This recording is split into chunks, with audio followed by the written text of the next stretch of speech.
नमस्कार दोस्तों, आज की इस खास चर्चा में आपका बहुत बहुत स्वागत है। आज हम डिकोड करने जा रहे हैं ITI एडमिशन 2026 के फॉर्म भरने की पूरी प्रक्रिया को। अक्सर देखा गया है कि एक छोटी सी लापरवाही, जैसे फॉर्म में कोई गलत जानकारी भर देना, किसी होनहार छात्र का मनपसंद ट्रेड में एडमिशन पाने का सपना तोड़ सकती है। इसलिए आज हम वो सटीक कदम और सावधानियां समझेंगे जो बिना किसी रिजेक्शन के एक सफल एडमिशन की गारंटी बन सकते हैं। बात को शुरू करने के लिए सीधे सोर्स मटेरियल से ली गई इस बेहद पावरफुल लाइन पर नजर डालते हैं। सारा खेल फॉर्म भरते समय चयन किए गए विकल्प, योग्यता और आरक्षण का ही होता है। ये नहीं तो एडमिशन नहीं। सीरियसली, ये वाक्य इस पूरी प्रक्रिया की अहमियत को एकदम साफ कर देता है। नाम, फोटो, डॉक्यूमेंट या ट्रेड चुनने में हुई जरा सी चूक सीधा एडमिशन कैंसिल करवा सकती है।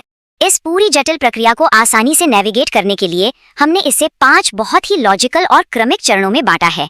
तैयारी और दस्तावेज, व्यक्तिगत जानकारी, रणनीतिक विकल्प, अपलोड के नियम और अंत में अंतिम जांच। तो चलिए शुरू करते हैं।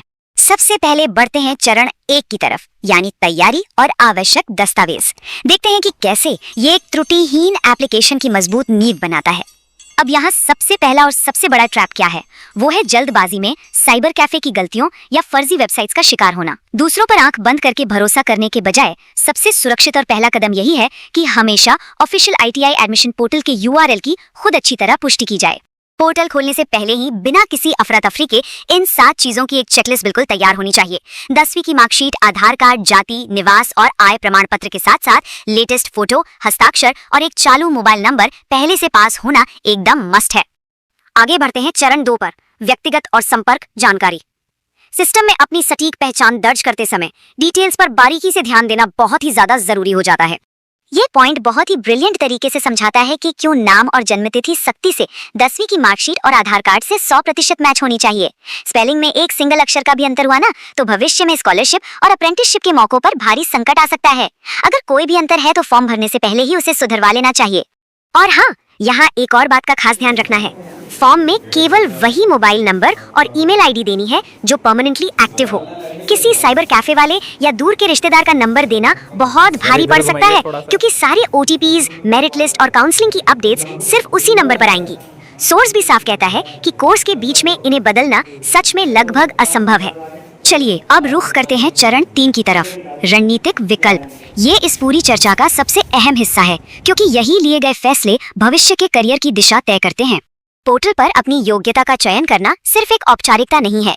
पिछली 8वीं या 10वीं क्लास के विषयों के आधार पर सही योग्यता चुनना अनिवार्य है।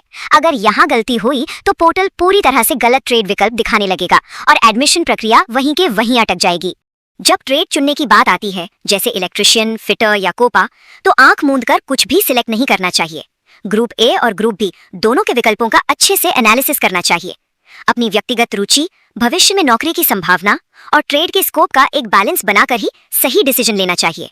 सही आरक्षण श्रेणी और भौगोलिक कोटा, जैसे ब्लॉक, तहसील या जिला स्तर चुनने से आरक्षित सीटों का बहुत फायदा मिल सकता है।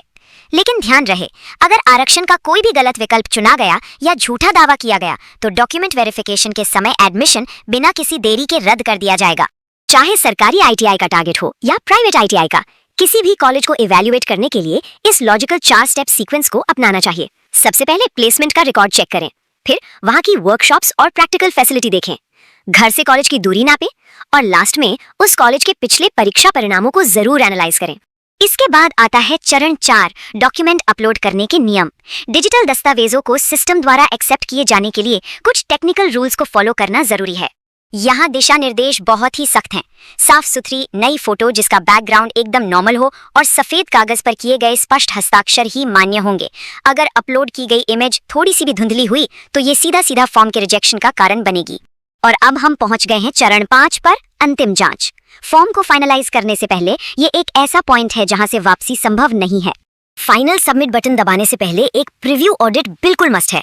नाम की स्पेलिंग, फोटो की क्लैरिटी, ट्रेड और आरक्षण श्रेणी, इन सबको दोबारा क्रॉस चेक करना चाहिए, क्योंकि एक बार अगर फाइनल सबमिट कर दिया तो सिस्टम शायद ही कभी करेक्शन का कोई दूसरा मौका देगा।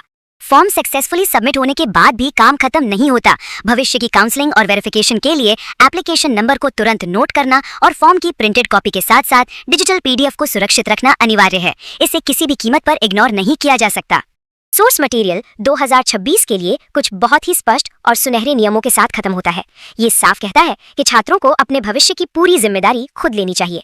अपना फॉर्म किसी साइबर कैफे वाले के भरोसे मत छोड़िए। खुद अलर्ट रहना, ऑफिशियल नोटिस पढ़ना और कभी भी लास्ट डेट का इंतजार न करना, यही सफलता की चाबी है।